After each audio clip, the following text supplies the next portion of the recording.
This is your Seattle real estate market update for July 2024. Hey everyone, I'm Amanda Aguiar, your local real estate expert, and on this channel, I post videos about what it's like to live in the Seattle metro area. And if you find this content helpful, please make sure to subscribe, click the little bell so that you stay updated with all the new videos. And I get calls, emails, texts every day from people wanting to move here, and I would love to help you. But unless you reach out to me, I won't be able to hear from you. Let's stay connected. And if you got anything that you need to know about Seattle, I got you.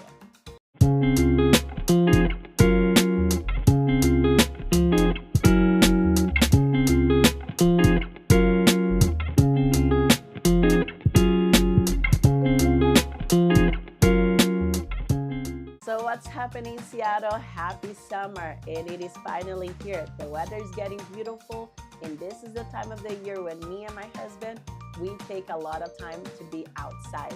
And one of the reasons why we always say why we love to live here in Seattle. It is so gorgeous, and we can't imagine living anywhere else, especially during this sunny months. And a few months ago, maybe might be a different because the weather was not as nice and sunny, but here we are, and we're soaking up all the beautiful things that you can do here in the Seattle during the summer. So speaking of outdoors, we enjoyed Lake Washington parks here on the east side. There are plenty of other ways to enjoy the Seattle area in the summertime, from hiking to biking to enjoying your beautiful parks and waterfronts. And whether you're kayaking on Lake Union or exploring the Olympic Peninsula, you're just having a picnic at Discovery Park, there is something for everyone in here. So let's dive into the real estate market update. Summer is also time when the real estate market tends to slow down a bit, which might seem counterintuitive with the nice weather, but many people are busy enjoying the outdoors, traveling, spending their time with family. However, the market still remains active and competitive. So mortgage rates are a big topic right now. We've been hovering around the 7%, which affects prices and competition. Despite the higher rates, we've seen prices climb in Seattle and in Bellevue. Seattle's median sales price has dropped slightly month over month, but it is still a 2.3% above compared to last year. And Bellevue prices have jumped more significantly, showing a stronger market. So higher mortgage rate means buyers need to get a budget carefully and possibly adjust their price range. However, there are still opportunities there to find homes that work with you, and then also just having that knowledge around where to find, where to go, and that's why I'm here. So understanding your financial options and getting pre-approved can give you a significant advance in this current market. So the number of new listings have increased in Seattle by 17.7% compared to last year, although Bellevue saw a slight decrease.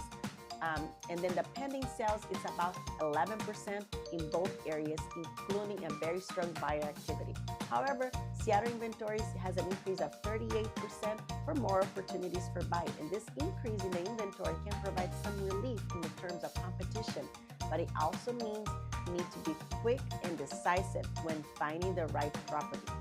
Days on market. The average of days on market for homes in Seattle and Bellevue is incredibly quickly, about 6 days. This rapid turnaround highlights the competitiveness on our market.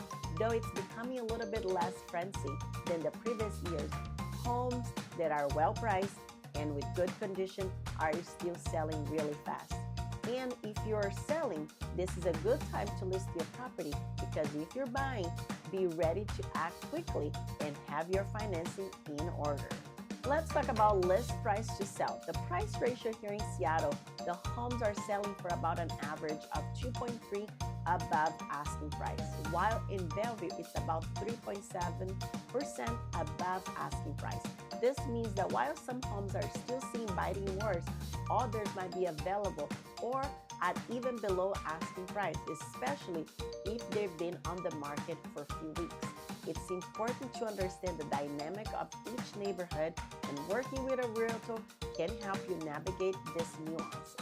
And let's talk a little bit about some trends and prediction. Looking ahead, I expect the market to remain relatively stable through the summer unless we see significant changes in the interest rate.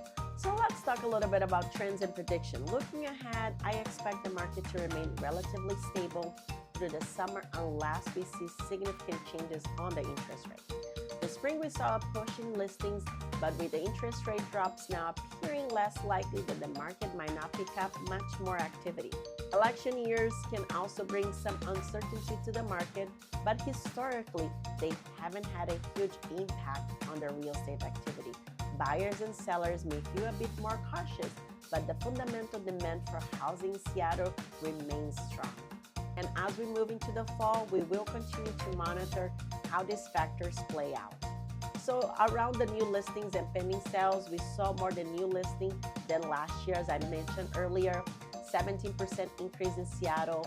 However, in Bellevue, 4.6 fewer new listings. Both areas saw a decrease in the new listing from the previous month, which is a typical in the summer as the summer progressed. So pending sales, which indicated houses that are under contract and yet not sold, were up to 11% both in Seattle and Bellevue compared to last year. This suggests that buyers' demand remains robust despite the higher mortgage rates. And the housing supply, the amount of available housing has a huge effect on the market competition. So Seattle saw a 38.2 increase in the houses from sales year over year, which might suggest becoming easier to buy a house. However, in Bellevue, only saw an increase of 1.6%. And despite more inventory, there is still plenty of buyers, which keeps the market competitive.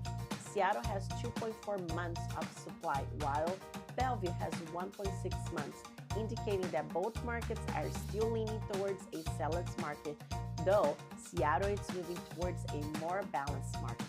So in conclusion, that's the Seattle real estate market update for July 2024.